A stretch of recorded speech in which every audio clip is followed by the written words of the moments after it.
Hello दोस्तों, स्वागत है आपका इस नए वीडियो में जिसमें आज हम देखने वाले हैं कि व्हाट इज क्यू। तो क्यू क्या होता है, जो क्यू डेटा स्ट्रक्चर होता है तो ये क्या होता है, किस लिए हम यूज करते हैं, तो इसी के बारे में आज हम जानने वाले हैं। तो ये वीडियो लास्ट तक देखना, चैनल पे नए होंगे तो सब्सक्राइब भी कर देना क्योंकि ऐसी इंफॉर्मेटिव वीडियो आसान हिंदी में मैं आपके लिए लाता रहता हूँ। चलिए देखते हैं कि ये क्यू आखिर होता क्या है। तो देखिए, इससे पहले हमने क्या देखा था, स्टैक देखा। तो देखिए, क्यू समझने के लिए सबसे पहले स्टैक समझते हैं। तो स्टैक क्या होता है, इस तरह से हम यहाँ पे क्या करते हैं, डेटा स्टोर करते। देखिए यहाँ पे डेटा स्टोर करते, मान लो ए एक है, ए दो है, ए तीन है।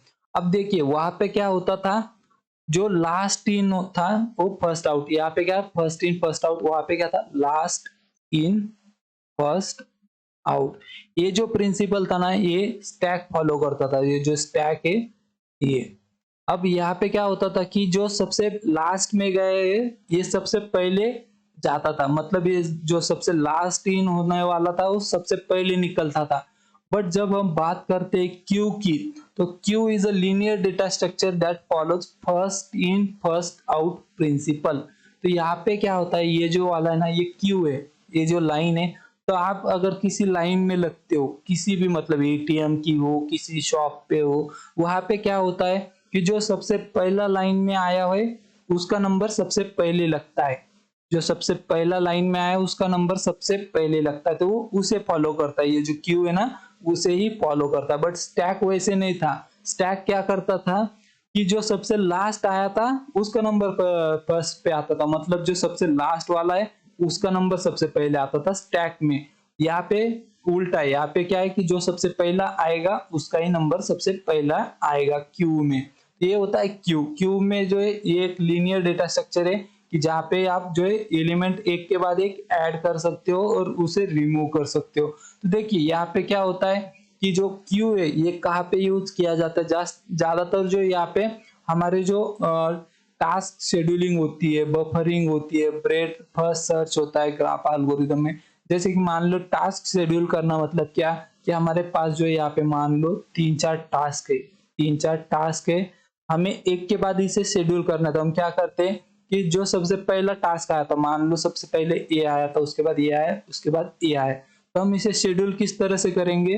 तो हम क्या करेंगे, सबसे पहले एक नंबर वाले को डालेंगे, यहाँ पे डालते एक नंबर, उसके बाद ये दो नंबर और इसके बाद ये तीन नंबर। इस तरह से हम यहाँ पे शेड्यूलिंग के लिए उसे डाल देते हैं। सबसे पहला जो आया वो सबसे पहला नंबर उसका ही रहेगा। तो इस तरह से हम उसे क्यू में ये ऐड करते हैं। अब क्यू किस तरह से दिखता है, तो क्यू जो है यहाँ पे हम जो इस तरह से ही लिखते हैं, एक के बाद एक यहाँ पे ये स्टोर होता है। देखिए क्यू में एक के बाद एक स्टोर होता है। अब यहाँ पे क्या होता है कि कुछ ऑपरेशन भी परफॉर्म होते हैं, जैसे कि एन क्यू होता है, डी क्यू होता है और पीक होता है, फ्रंट पीक जिसे कहते हैं वो होता है। तो देखिए एन क्यू का मतलब क्या होता है कि हम जो ऐड करें, मतलब इसमें अगर हमें डेटा ऐड करना है तो हम क्या करते हैं, उसे एनक्यू करते हैं। एनक्यू का मतलब होता है हम इसे में ऐड कर रहे, डेटा ऐड करने के लिए एनक्यू ऑपरेशन होता है। और डेटा रिमूव करने के लिए, डेटा रिमूव करने के लिए हम डीक्यू का यूज करते हैं। डीक्यू जो होता है उसका हम इस्तेमाल करते हैं डेटा रिमूव करने के लिए। और ये क्या करता है, हमारा जो फ्रंट होता है, देखिए जब हम बात करते हैं क्यू की ना, क्यू के इसमें क्या होता है, एक होता है फ्रंट, एक होता है बैक। तो हम क्या करते हैं, इसमें क्या करते हैं कि जो फ्रंट अगर हमें चाहिए, फ्रंट अगर हमें चाहिए तो उसमें हम यहाँ पे फ्रंट या पिक ऑपरेशन जो होता है उसे परफॉर्म करते हैं। ये क्या करता है, हमें जो हमारा फ्रंट जो है उसे यहाँ पे रिटर्न करता है, उसे निकालता नहीं। देखिए यहाँ पे एक चीज ध्यान में रखना है, उसे रिटर्न करता है, उसे हमें देता है बट उसे रिमूव नहीं करता, रिमूव नहीं करता, सिर्फ उसे हमें दिखाता है बस, फ्रंट या पिक ऑपरेशन। उसके बाद ये तो आपने देखा ही कि first in first out order में काम करता है।